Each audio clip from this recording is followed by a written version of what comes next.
Hey guys, Mr. Happy here, and welcome to my overview on the lore for the final coil of Bahamut. Before we go any further, I'd like to say that there are major story spoilers here, as this is the final chapter of the tale of Bahamut and the Calamity. If you do not want to be spoiled, please click away from the video now. The start of the final coil begins with Urianger and Alisaie looking for a way to enter the final two internment hulks of the coil in hopes of shutting them off and ridding the realm of Bahamut forever.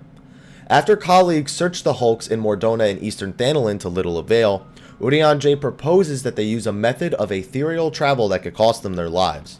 Without a choice, Alisaie and the adventurer agree to it.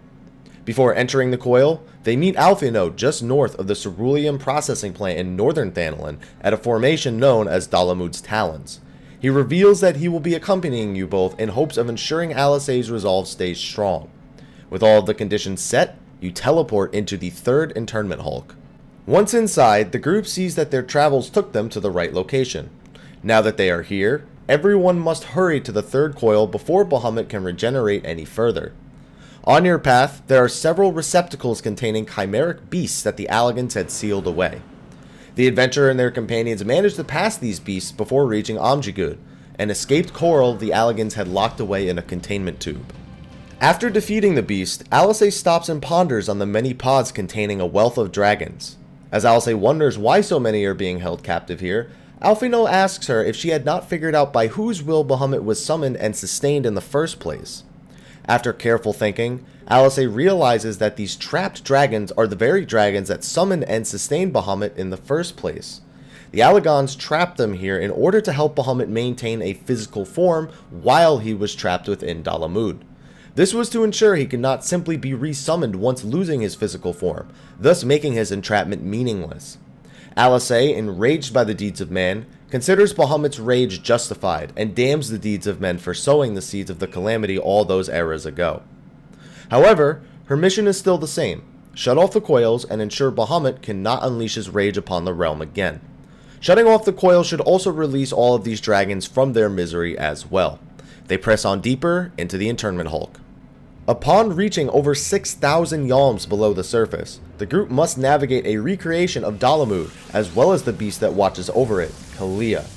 After defeating the Allagan Hydra, they look around and imagine how Bahamut must have felt trapped within Dalamud for thousands of years, seeing nothing but the inside walls of the complex. Unable to move, and unable to die, Bahamut remained in here as his rage and hatred for man grew. Alisaie begins to find common ground with the beast as she presses forward to see him stopped. The group finally reaches the end of the coil to see that Bahamut has almost finished his regeneration. Seeking to stop him as soon as possible, Alisaie steps forward only to be halted by none other than her grandfather, Louisoix. His mind twisted by the will of Bahamut, Louisoix tells the twins of Bahamut's origins. During the Third Astral Era, the Allagan Empire invaded the lands of Mericidia to the south with an unstoppable force. Desperate, the dragons prayed to their ancestor Bahamut in hopes that he would deliver them from the might of the Allagans. However, the Allagans instead imprisoned him and the Mericidians within Dalamud, attempting to use it to further enhance their empire's power. Louisoix makes mention that he too prayed to the gods in an attempt to stop Bahamut.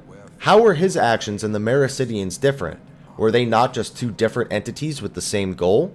The difference was that man caused this conflict in the first place. That as long as men exist, the dragons will never know peace. He even proclaims that the twins hold no common ground, despite his efforts to ensure that the two always be there for each other by granting them twin grimoires. As Alisaie has trouble hearing the words of the twisted Louisoix, Alphino instead questions his grandfather. He questions if his words are not just an extension of Bahamut's will, but if he himself has become a god instead. Louisoix at this moment reveals that he himself has taken the form of the primal of rebirth, Phoenix. Having difficulty accepting it, Alisaie bids the adventurer defeat him, for his sake and theirs. After besting the Phoenix, the twins mean to say their final farewell to Louisoix, when he appears in front of them again. This time, he is free from Bahamut's control, and speaks as the man they once knew him as, the true Louisoix Leveilleux. He commends the twins on coming this far, and is proud of them for realizing that he needed to be stopped. He then bestows upon them the truth behind the events of the calamity. He explains how his plan to summon the 12 had failed, how he had sent the Warriors of Light ahead in time as he prepared to die. However, in his final moments, the prayers of Eorzea imbued Louisoix with the power of the primal phoenix. He fought back against Bahamut, stopping his attack from destroying the realm and killing the primal in the process, before Bahamut and himself dissipated into ether. However, Bahamut's heart managed to survive, and with this, he used the coils that imprisoned him to instead sustain his physical form.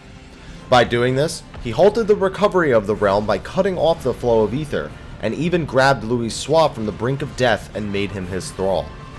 Over time, Bahamut sucked the aether from the land and began to recover his physical form within the coils, leaving the twins and adventurer at this very moment. Louisoix bids you stop Bahamut's regeneration, as he will leave peace for no one should he become free once again. In his last moments, Louisoix turns off the third coil, and opens a path for you to the final coil. As he parts with the physical realm, he gives Alphinaud and Alisaie a few parting words, encouraging them to find their own reasons to fight for Eorzea now, and not just use his reasons anymore. He grants them each a piece of his power before disappearing for good.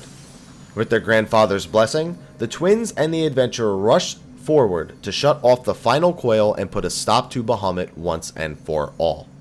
Upon arriving at the final coil, Alisaie attempts to turn it off. However, Bahamut has regained enough strength to fight back now, summoning a mega flare that heavily injures Alphinaud and Alisaie. As he prepares to finish them off, the twins stand strong together and repel his attack, their twin grimoires joining in power to create a barrier by which the two may be protected. After the attack is repelled, they use a magic that will allow the adventurer and their companions to enter Bahamut's core and stop him for good. Upon entering his core, the adventurer encounters Bahamut Prime, a smaller but equally deadly version of the primal that, if stopped, would allow the group the time to disable the final coil. After defeating Bahamut Prime, the adventurer leaves his core, and Alisaie does the honors of disabling the final coil, thus releasing his physical grip upon Eorzea and releasing all of his captured ether back onto the land. After the deed is done, Alisaie questions Alphinaud's true motives behind joining them. He reveals that he wanted to ensure Alisaie did not become a thrall of their grandfather. He also sought to help ensure that Alisaie did not reveal the truth about the events of their adventures. Should Eorzea know that their desperate prayers gave birth to the Phoenix, they may try to summon him again to finish repairing the realm. Doing this, however, would harm the realm more than anything, so they decide the realm must not know the truth, only that it must be saved. With this realization, the group leaves the coil and returns to the surface in northern Thanalan. Once there, the group reconvenes with Urianger J. Alisaie reveals that they must tell the leaders of the nations that all access to the shards of Dalamud must be cut off, that the threat is over and now it must be contained. Alphinaud claims that he will take care of the diplomacy so that Alisaie can rest, a notion which causes her to think he simply wants her out of the way. But Urianger J ensures her that his intentions are earnest and that he simply wants to help. Accepting this notion, Alisaie asks Alphinaud if they are truly working towards the same goal. He nods and ensures her their hearts are together in their goal, before bidding her farewell. Alisaie then asks you to accompany her on one last task, after a change of clothes of course. You meet her at the Burning Wall in eastern Thanalan, where she looks at one of the remaining pieces of Dalamud and thinks about her past, present, and future. She wishes peace for the dragons of Mericidia, her grandfather, and even Nael van Darnus. With this last wish, she decides to embark on a journey to find her purpose and resolve, to find her reason to protect the realm like Louisoix had asked of her. She hopes that one day she will meet the adventurer again, but as their equal, before they go their separate ways. And that, everyone, is the conclusion of the story of Bahamut in Final Fantasy XIV. Hopefully, you enjoyed the story that unfolded ever since the end of the era trailer when the calamity first took place.